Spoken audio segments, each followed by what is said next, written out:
जिंदगी के काम कभी पूरे ना होंगे, अफसोस यही रहेगा कि एक दिन हम ना होंगे। जिंदगी ऐसी बना जिंदा रहे दिल साध तू ना हो दुनिया में तो दुनिया को आए याद तू। पहली बात तो यह है कि जिंदगी के काम कभी पूरे ना होंगे।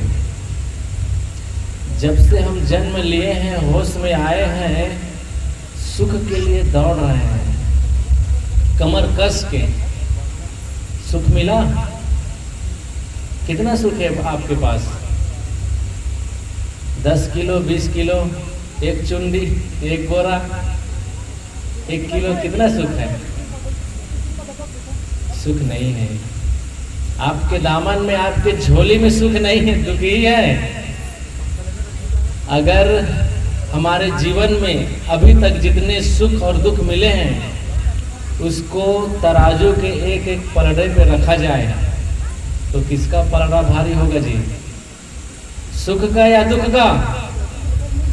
दुख का पलड़ा भारी है।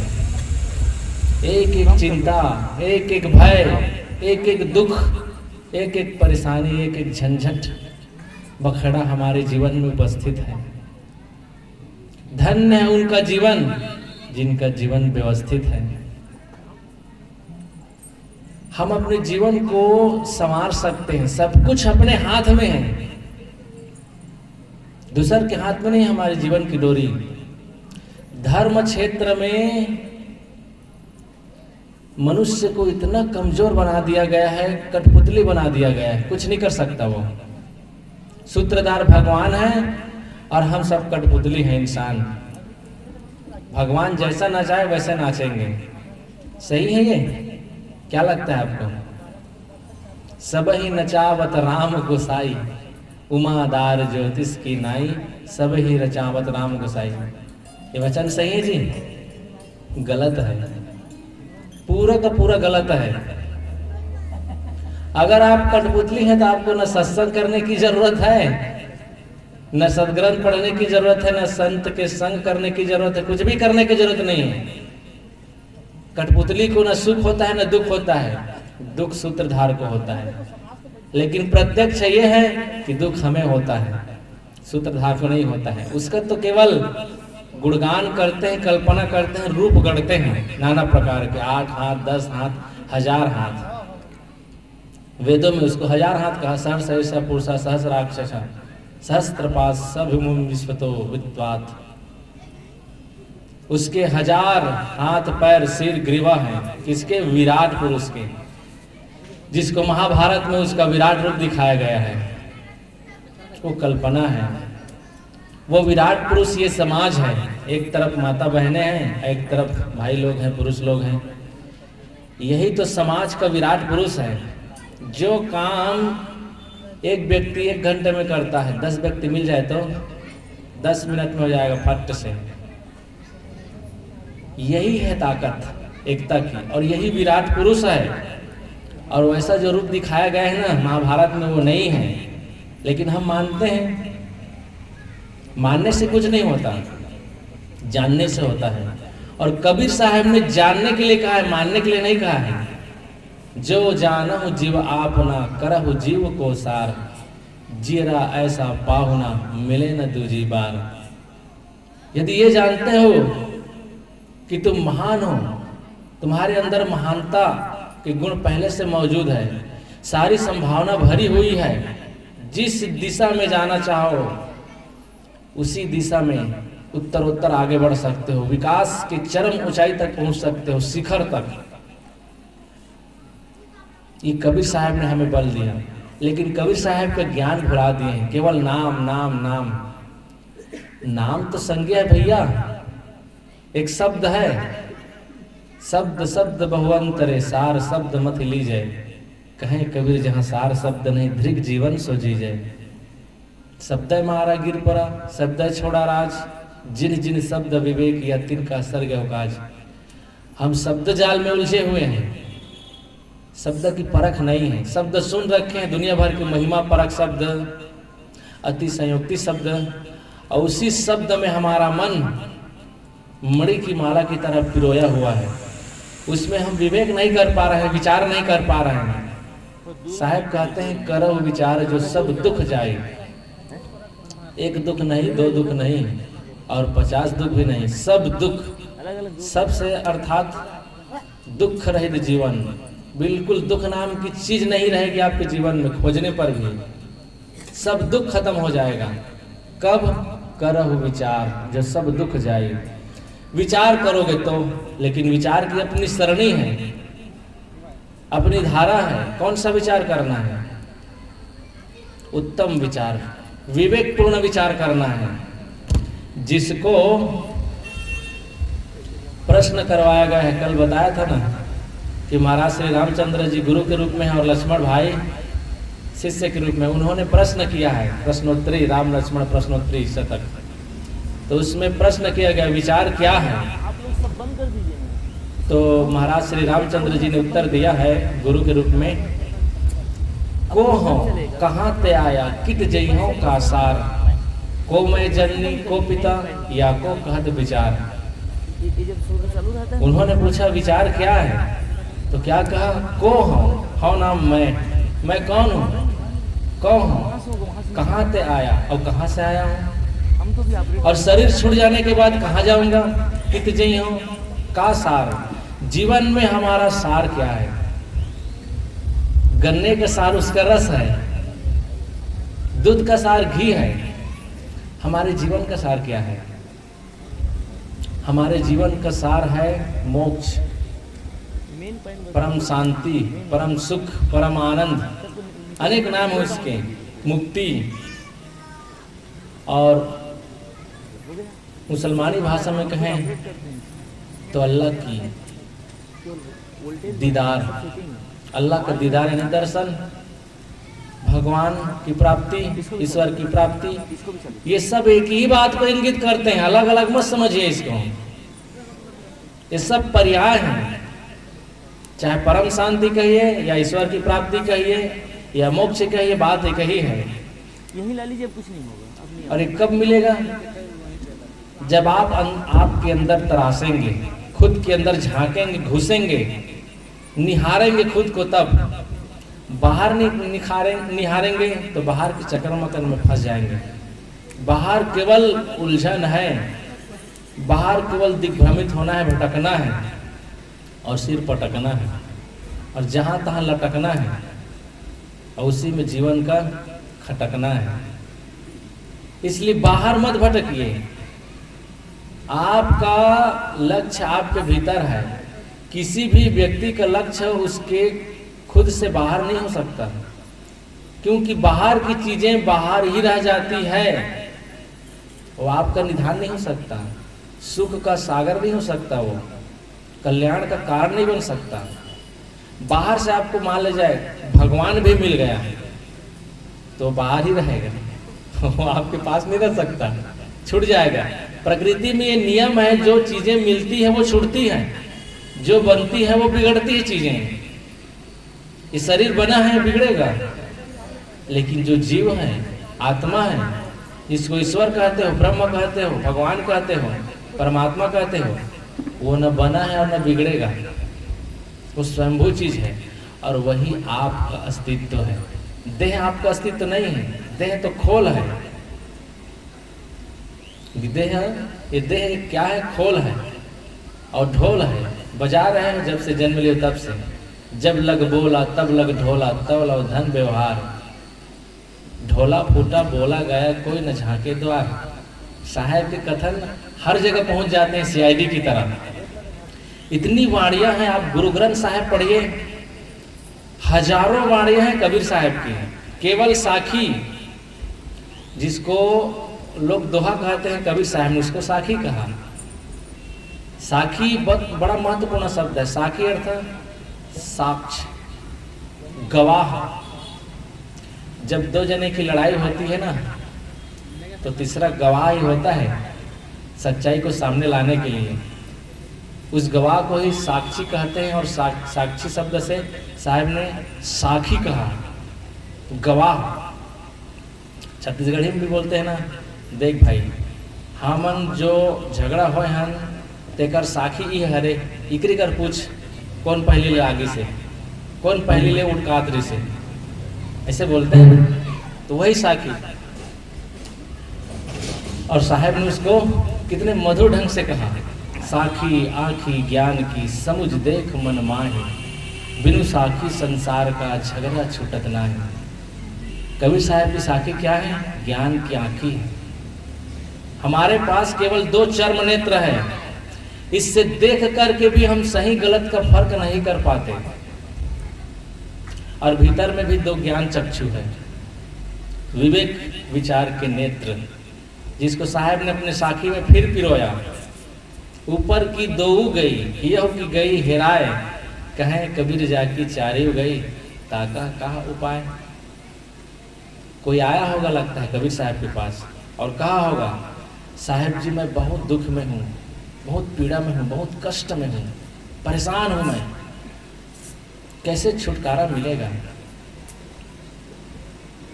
तो साहब ने कहा होगा, अरे तुम्हारे पास तो आँख है, आँख से क्यों नहीं देखते हो? मुझे समझ में नहीं आता साहब, क्या सही है क्या गलत है। तो साहब ने फिर साखी जड़ा होगा, ऊपर की 2 गई, तुम्हारे जो ऊपर के 2 आँख देख रहे हो, इससे भी तुम्हें समझ में नहीं आता। और हिय हो की गई हेराए, हृदय में जो ज्ञान और विवेक के नेत्र हैं वो भी हेरा गई। हेराए ये उत्तर प्रदेश का शब्द है, गोरखपुर के आसपास का शब्द है। भाई हम बोलते हैं, भैया का करी हमार गैया हेराई गो, कौन देखे हो का? तो ये सब बोला था उधर। हेराए यानी गुम हो जाना, खो जाना। हिया की गई हेराए, हृदय की विवेक विचार की जो नेत्र है वो भी हेरा गई, गुम हो गई, खो गई। अब साहब कहते हैं, बताओ तुम्हारे कल्याण का, शांति का, तुम्हारे ईश्वर दर्शन का क्या रास्ता है, फिर कैसे मिलेगा? एक तो आंख से देखकर भी हम नहीं चल पाते हैं। आंख से देख रहे हैं कि लोग बीड़ी पी पी करके खांस रहे हैं, खौ खौ, बलगम निकल रहा है, कफ बन रहा है, दुख पे दुख पा रहे हैं। गुटखा खा करके दांत को देखो पूरा सड़ा डालते हैं लोग। और दांत कैसा है? दांत हमारा पत्थर, और वो पत्थर जैसा दांत भी देखो कितना गंदा हो जाता है, सड़ जाता है, बदबू आती है गुटखा खाने वाले के मुंह से, फिर भी गुटखा खाना नहीं छोड़ता। तो ये पत्थर जैसा दांत भी गुटखा से रंग जाता है, और अंदर में आंत है, बाहर में दांत है, अंदर में आंत है, अब दोनों का बहुत साथ है। तो मुलायम जो आंत है उसका क्या दशा, उसकी क्या दशा होगी बताओ? वो तो बहुत मुलायम है, जब गुटखा जाएगा तो मारेगा मुटका, तब पता चलेगा, आराम से छूट जाएगा गुटखा, लेकिन बाद में पड़ता है मुटका। जब रोग आती है ना, वही तो मुटका है। एक व्यक्ति था, प्रयागराज की घटना है ये, गुटखा और तंबाकू खाते खाते उसकी जीभ में कैंसर हो गया। कैंसर हो गया तो गया डॉक्टर के पास, तो डॉक्टर ने जीभ निकाला, शमशी से पकड़ के खींचा ठीक से, और रेंदा चलाया उस पे, और रोने लगा वो, बचाओ दद्दा, मर जाए बहु, अरे छोड़ दो भैया, बहुते चिल्लाने लगा वो। कहे और खाओगे गुटखा, और खाओगे तम्बाकू, और घिसोगे गुड़ाखू, गुटखा को खा लो पाकू पाकू।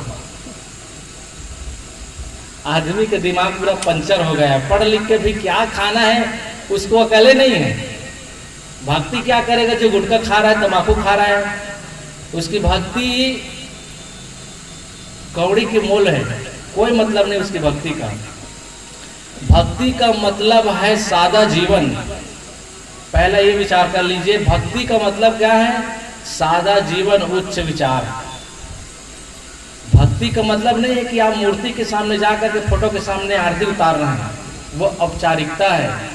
एक रस्म है, एक परिपाटी है जो हमारे पूर्वजों ने चलाया। महापुरुष की मूर्तियां हैं जिन्होंने समाज को अपना जीवन अर्पित कर दिया, अपने जीवन का अनुभव रस समाज को दे दिया, अमृत रस। इसलिए उनकी प्रतिमा के सामने हमारा सर झुकता है, आरती उतार लेते हैं। एक रस्म है, इसकी भी ज़रूरत है। लेकिन जिंदगी बीत गई, न गुड़ा को छूटा, न तवा को छूटा, न बीड़ी सिगरेट, न गुटखा पानी, जितनी भी नशीली चीज़ें हैं, जितनी भी दुर्व्यसन है, वो छूट नहीं पाए। क्या भक्ति कर रहे हैं? तो भक्ति नहीं है।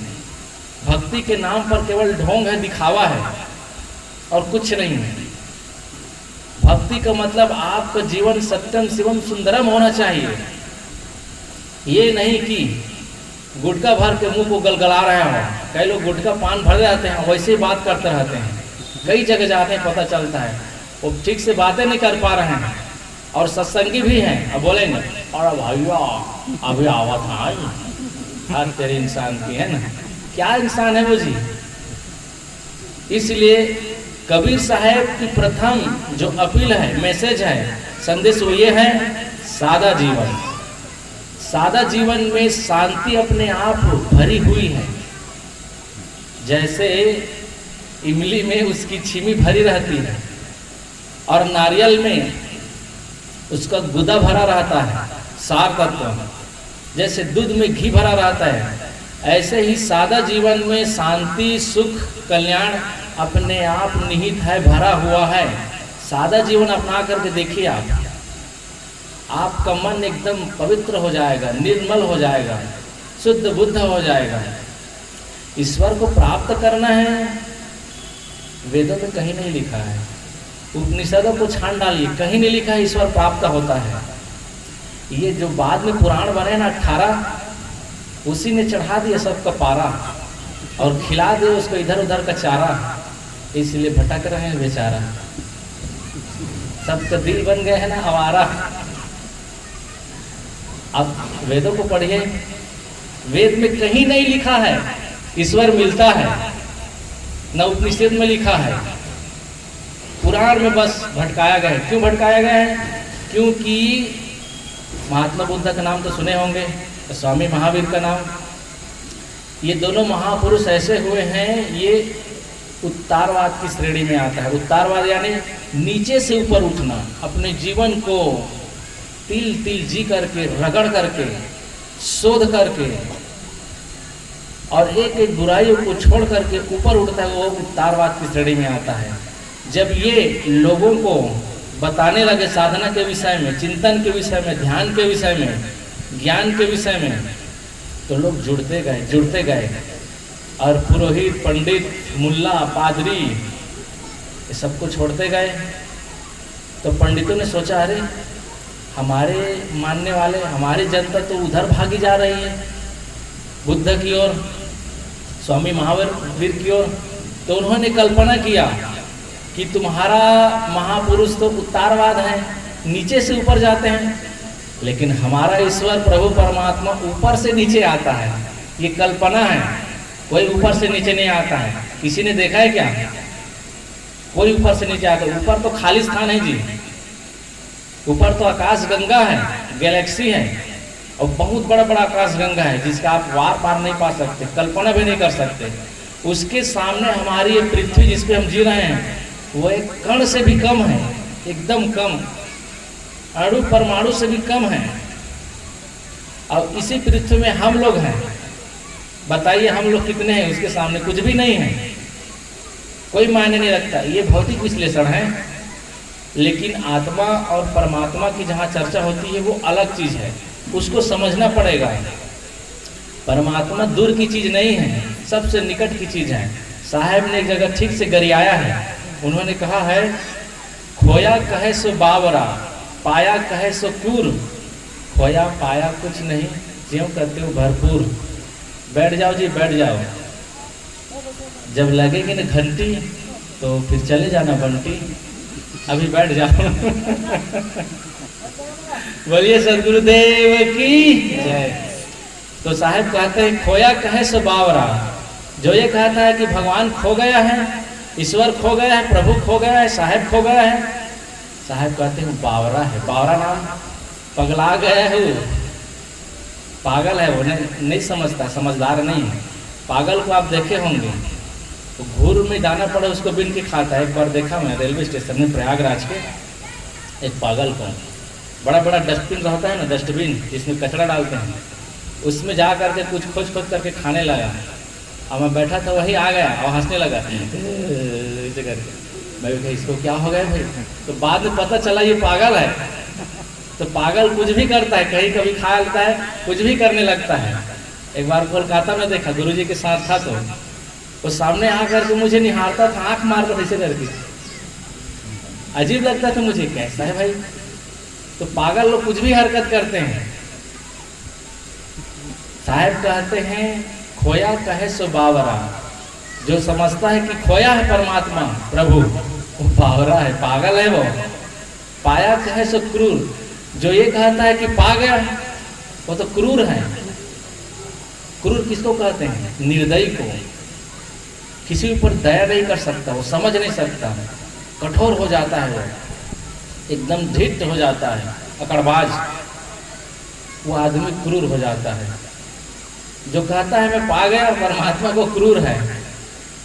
ये शब्द उपयोग करते हैं साहब। उसके बाद स्वयं निर्णय देते हैं खोया पाया कुछ नहीं, ज्यों का त्यों भरपूर। पाना खोना दोनों झूठ, वो तो निरंतर रम रहा है। तेरा साहेब है घट भीतर, बाहर ना क्यों खोले। हमारा साहेब तो हमारे घट के भीतर है, हम बाहर देख रहे हैं चकर मकर में लुभा लुभा करके अपने जीवन को समाप्त कर रहे हैं, बर्बाद कर रहे हैं। अंदर तो झांकना है नहीं। जब अंदर झांकेंगे तो कहाँ फटा है उसको टाँकेंगे, लेकिन अंदर झांकते नहीं हैं। तो मैंने अपने विचारों की शुरुआत एक शेर शायरी के माध्यम से किया था। जिंदगी के काम कभी पूरे ना होंगे, अफसोस यही रहेगा कि एक दिन हम ना होंगे। जिंदगी के काम कभी किसी से पूरा हुआ है? उत्तर प्रदेश में एक कहावत कहते हैं, अवध क्षेत्र में, एक हाथ जोड़ोगे तो चार हाथ टूटता है। एक हाथ जोड़ने का मतलब क्या है? एक काम बढ़िया से पूरा करो तो चार काम पीछे से बिगड़ जाता है। दुनिया के काम कैसे हैं? जैसे कोई पानी में लकीर खींचे तो लकीर दिखेगा जी, जैसे खींचोगे वैसे मिटता चला जाएगा, वो बराबर हो जाएगा। एक दुनिया की कंपनी डाबर है और सब कुछ बराबर है। जो कुछ मिलेगा छूटेगा, कुछ भी मिले। बाहर से अगर शांति चाहते हो, देखने सुनने खाने पीने में, बाहर से कल्याण चाहते हो, कोई मिल जाए भगवान प्रभु परमात्मा, वो भी छूटेगा। साहब कहते हैं मिलने छूटने से बचो, आपका परमात्मा आपके अंदर है, अपने आप में मस्त रहना सीखो। तो मस्त आदमी वही रह सकता है जिसका मन कहीं फंसा नहीं है। जो मन को फंसा देगा इधर उधर प्राणी में, पदार्थों में, खाने में, पीने में, घर परिवार में, कहीं भी मन को फंसाएगा, वो अपने हृदय में, अपने मन में दुख को बसाएगा और वो दुख उसे गर्त में धंसाएगा। इसलिए अपने मन को कहीं मत फंसाओ, मन को सबसे हटा के रखो। घर का काम करो, पड़ोस का काम करो, सामाजिक काम करो, रुपए पैसे कमाओ, खेतीबाड़ी का काम करो, नौकरी व्यापार बट्टा, जहाँ जहाँ जिसकी जैसी ड्यूटी है वो सब करिए, लेकिन मन को मत फंसाइए। अभी ठंडी का दिन आ रहा है, ठंडी बढ़ जाती है तो कहीं कहीं ज़्यादा ठंडी पड़ती है। उत्तर प्रदेश की ठंडी तो बहुत खतरनाक है। वहाँ रहे हैं 10 वर्ष हम, 2012 की ठंडी हमने देखी है। अब वैसी ठंडी नहीं पड़ रही है वहाँ। उस ठंडी में आश्रम में ऊदबिलाव और नेवले पक्षी खेत में मरे पड़े थे ठंडी के कारण, और आश्रम का पेड़ सूख गया था ठंडी की वजह से। कितना ओलावृष्टि, जैसे बर्फ गिर रहा है, ऐसे जैसे दिन भर धूम पानी की तरह, कोहरा, अपना ही हाथ दिखाई नहीं देता था, इतना कोहरा। छिपकली दीवार पे चिपके दम तोड़ दी थे, इतनी ठंडी पड़ी थी। हिम वर्षा एक प्रकार से कहना चाहिए। उधर होता है हरिद्वार ऋषिकेश में, क्योंकि हिमालय है सामने, गंगोत्री, यमुनोत्री, केदारनाथ, बद्रीनाथ, चारों धाम हैं। तो मैं कह रहा था कि जिंदगी के काम कभी पूरे नहीं होंगे, आप पूरा करते रहो, होगा पूरा। एक न एक काम बचा रहेगा, बचा रहेगा। एक सेठ जी थे और सेठानी उसको कहा करे, सेठ जी आप भक्ति क्यों नहीं करते, राम का नाम क्यों नहीं लेते? कभी राम का नाम नहीं लेते थे। मेरे पास फुर्सत नहीं है, फुर्सत नहीं है। सत्संग में क्यों नहीं जाते हैं? अरे फुर्सत नहीं, इतना सारा काम पड़ा है, दुकान का काम अलग, घर का काम अलग, बाहर खेती बाड़ी का काम अलग, सब मेरे ऊपर ही जिम्मेदारी है, इतना सारा काम पड़ा है। तो सेठानी को युक्ति सूझी। एक दिन सेठानी बीमार पड़ने का नाटक की। सेठ आया तो कहते हैं क्या हुआ? कहे देखते नहीं हो बीमार पड़ गई है। डॉक्टर के पास ले गए, पता चला कुछ भी बीमारी नहीं है। अब बीमारी होती तब तो नाटक कर रही थी। तब भी जैसे भी लगे गोली दे दिए एसिडिटी की, गैस के कारण कोई परेशानी होगी करके। जो खाने पीने में करते हैं ना ऐस, समोसा, आलू गुंडा, भजिया, डोसा, हाँ उसमें बनता है गैस, और फिर वो सिर पे चढ़ता है, भारी भारी लगता है। बाहर की चीज़ से बचो, जो खाना है घर में खाओ, उत्तम चीज़ें। बाहर में तेल कब का है, क्या मिर्च मसाला डाल रहा है, थर्ड क्लास का, कौन आदमी बना रहा है, न सफाई न शुद्धता, सब बर्बाद। और उसको आप खा रहे हैं भक्त कहला करके, सत्संगी कहला करके। सत्संगी का मतलब होता है चतुर्दिक सावधानी, चारों दिशा से जो सावधान है, सब तरफ से, खाने में, पीने में, उठने में, बैठने में, चलने में, फिरने में, बोलने में, चालने में, बात व्यवहार में, हर क्रिया में जो भली भांति सूझबूझ के साथ करता है उसको कोई कष्ट नहीं होता। और हमारी सूझबूझ इतना गड्ढ है, केवल एक बस लेबल लगा है भक्ति की, न उठने बैठने का हिसाब किताब है, न बोलने चालने का हिसाब किताब है, न खाने पीने का हिसाब किताब है, न कमाने धमाने का, किसी में भी सामंजस्य नहीं है। जो कमाने में लगता है दिन भर कमाता रहता है, और जो नहीं कमाता है वो बैठा ही रहता है निठल्ला। दोनों गड़बड़ है। एकदम बैठे रहना जाम हो जाएगा शरीर, अब एकदम कमाएंगे तब भी परेशानी होगी। जो बहुत ज़्यादा काम करते हैं, दिन भर खेती बाड़ी में मोटा काम करते हैं बहुत ज़्यादा, धीरे धीरे उसके घुटने इतने दर्द देने लगते हैं।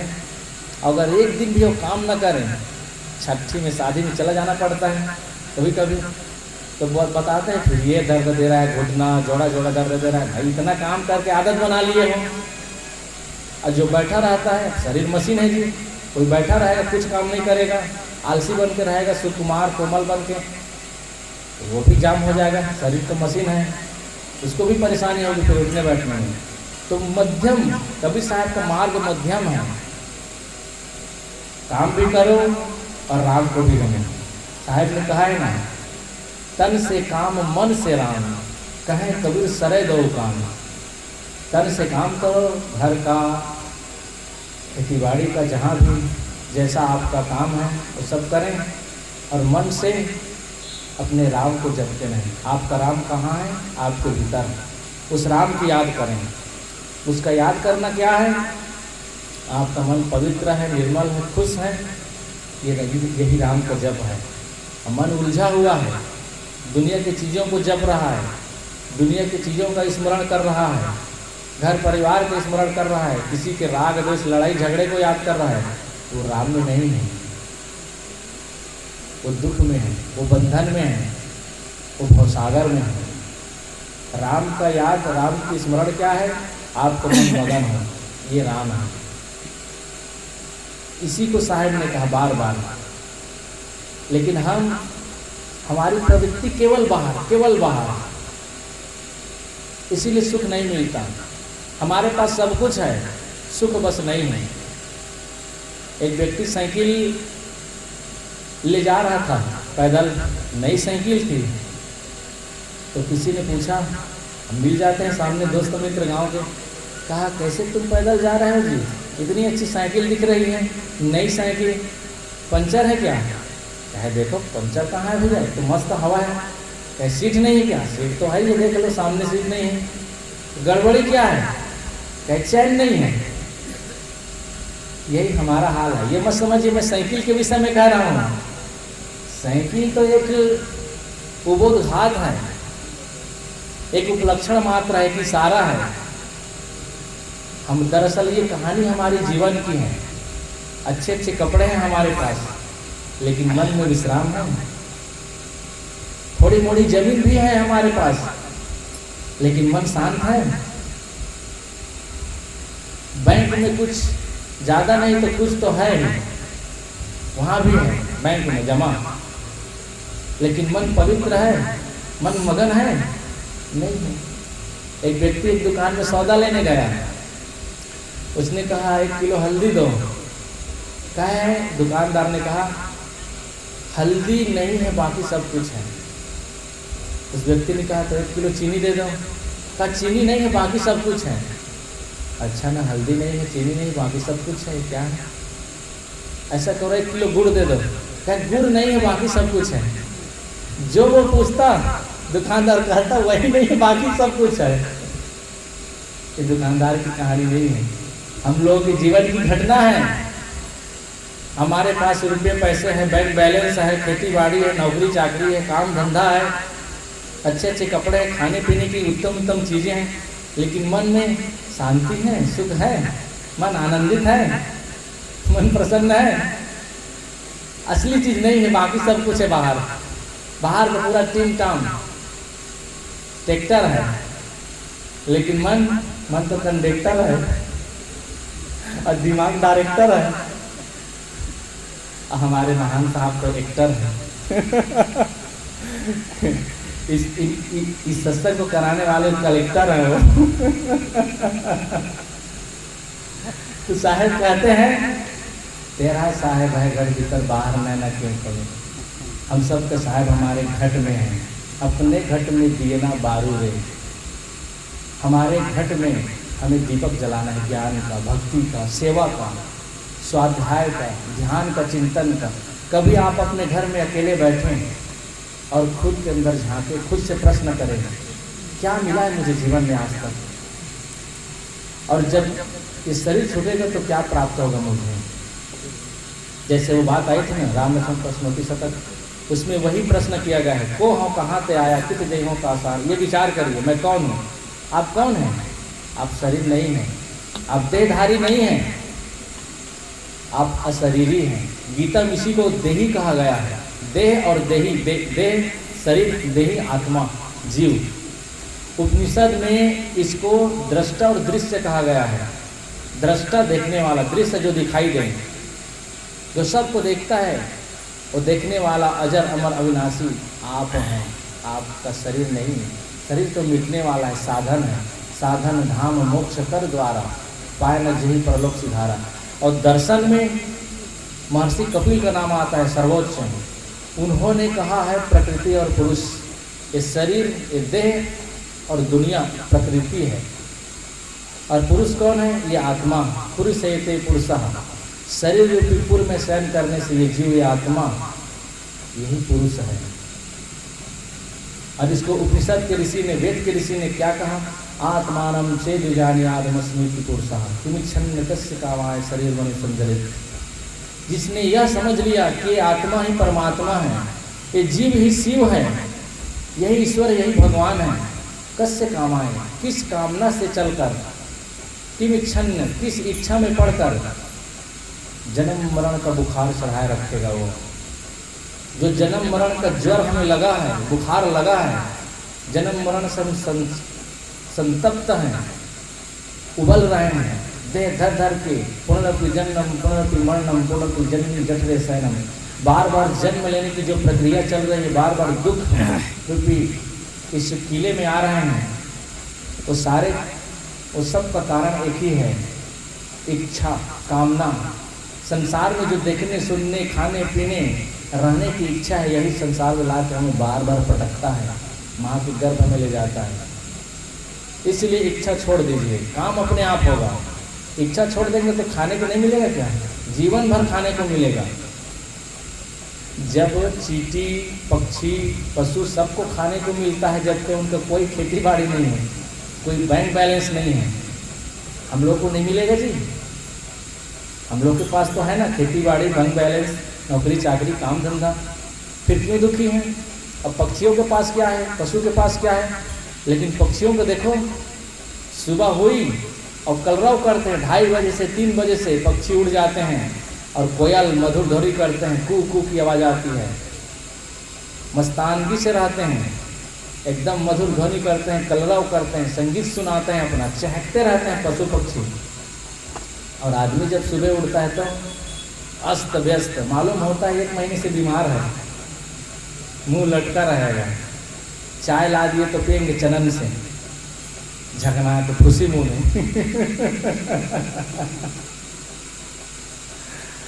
आप जब सुबह उठो तो तहलका मच जाना चाहिए, एकदम मस्त हो जाओ, बिस्तर छोड़ो और चहकने लग जाओ, मस्तानगी से भर जाओ, रोना गाना छोड़ो।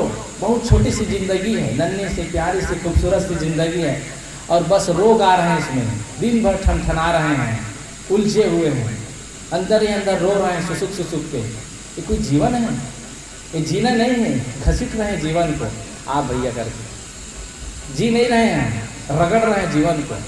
जीना क्या है? जब मस्त हो, मगन हो, अंदर से हमारा मन नृत्य करने लगे, अंदर से नाचने लगे, अपने आप में मस्त हो जाए। एक कबीर साहब का छोटा सा पद है, इसको कह के समाप्त करता हूँ। आपने सुना होगा, मन मस्त हुआ तब क्यों बोले, हल्की थी जब चढ़ी तराजू, पूर भरी तब क्यों बोले, हीरा पायो गांठ गठियायो, बार बार वाको क्यों खोले, सुरती कलारी भई मतवारी, मदवा पी गई बिन तोले, हंसा पायो मान सरोवर, ताल तलैया क्यों डोले, तेरा साहेब है घट भीतर, बाहर नैना क्यों खोले, कहत कबीर सुनो भाई साधो, साहेब मिल गए तिल ओले, मन मस्त हुआ तब क्यों बोले। जब मन मस्त होता है ना, किसी से बोलने का मन नहीं करता है, अपने आप में मस्त रहने का मन करता है। और वो क्षण आएगा जब आप ध्यान करेंगे, अंदर झांकेंगे, अच्छी संगत में रहेंगे, वो क्षण बहुत जल्दी आएगा। बाहर के काम में तो बहुत विघ्न बाधा है, अंदर के काम में कोई विघ्न नहीं है। बाहर के काम में बहुत विघ्न है, रोड़ा है, बैरियर है। एक किसान के लिए साहब ने कहा है कि किसी के फसल पक गई, अभी तो फसल पकने के समय है, हरुणा धान को सब काट रहे हैं, तो साहब ने कहा देख करके, पाकी खेती देख के गर्भ किया किसान, अजहू झोला बहुत है घर आवे तब जान। किसान ने देखा कि मेरे 10 एकड़ की जो फसल है एकदम लहलहा रही है, इस वर्ष तो खूब धान काटेंगे। तो साहब ने कहा बाकी खेती देख के गर्भ किया किसान, उनको गर्व हो गया, उनके सीना 4 इंच और चौड़ी हो गए, वाह मज़ा आ गया, इस बार तो खूब फसल होगी, और क्विंटल क्विंटल बेचेंगे, ठीक से बोनस भी लेंगे। अहंकार से भर गया। साहब ने कहा अजहू झोला बहुत है, झोला नाम विघ्न बाधा है। अभी देखिए बारिश आ गई थी ना, बादल आ गया था, सब हो गए थे ना हलपट्टा, दिमाग हो गया था खलपट्टा, बैठ जाने वाला था भी भट्ठा। तो मत समझिए प्रकृति का खेल ठट्ठा, मिलेगा नहीं छुट्टा। तो साहब क्या कहते हैं, अजहू झोला बहुत है, अब भी विघ्न बाधाएं बहुत है, घर आवे तब जान, जब कट मिस के लू मिस करके घर आ जाए, बोरा में भरा जाए, कोठी बखारी में धरा जाए, तब समझना हाँ अब ठीक है। जब तक खेत में है विघ्न बाधाएं बहुत है, कुछ भी हो सकता है। तो मैंने अपनी बात शुरू की थी एक शायरी के साथ कि दुनिया के काम कभी पूरे ना होंगे, अफसोस यही रहेगा कि एक दिन हम ना होंगे। दुनिया के काम पूरा होने वाला नहीं है, अपना काम करें। दुनिया के काम करने के लिए नहीं आए हैं, हम अपना काम करने के लिए आए हैं। दुनिया का काम चलता रहेगा, उबड़ खाबड़ संसार, हल्ला गुल्ला, कीचड़ पानी, धूल गर्दा भरे संसार, और इसी संसार में आप सुख से, शांति से, आनंद से और कल्याण प्राप्त करके जी सकते हैं। और ये काम सभी ने किया है, तथागत बुद्ध ने, स्वामी महावीर ने, महर्षि पतंजलि ने, रमण महर्षि ने, सदगुरु कबीर साहब ने, सभी शीर्ष स्थानीय महापुरुषों सभी ने अपना काम किया और संसार को ये संदेश दिया कि तुम भी कर सकते हो। तो आप आज से कहिए मैं कर सकता हूँ, और बिल्कुल आप कर सकते हैं। ठीक है ना, आपके अंदर वो ताकत है, उस ताकत को बाहर निकालिए। आप कठपुतली नहीं हैं, आप नाचीज नहीं हैं, आप ईश्वरों का ईश्वर है, देवों का देव है। इसके बारे में अगर शाम को समय रहेगा तो फिर बोला जाएगा आपकी महत्ता के बारे में। अभी फिलहाल इतना ही। बोलिए सदगुरु कबीर साहेब की। ओके, जोर से बोलाना चाहिए, अभी करना भी है। आप मतलब भोजन तो कम से कम फिर बढ़ जाएगा वजन, क्योंकि करेंगे भोजन तो जोर से बोलेंगे, उसी में है भजन। बोले सदगुरु कबीर साहेब की। ये बढ़िया हुआ लगन। बोलिए सदगुरु कबीर साहेब की।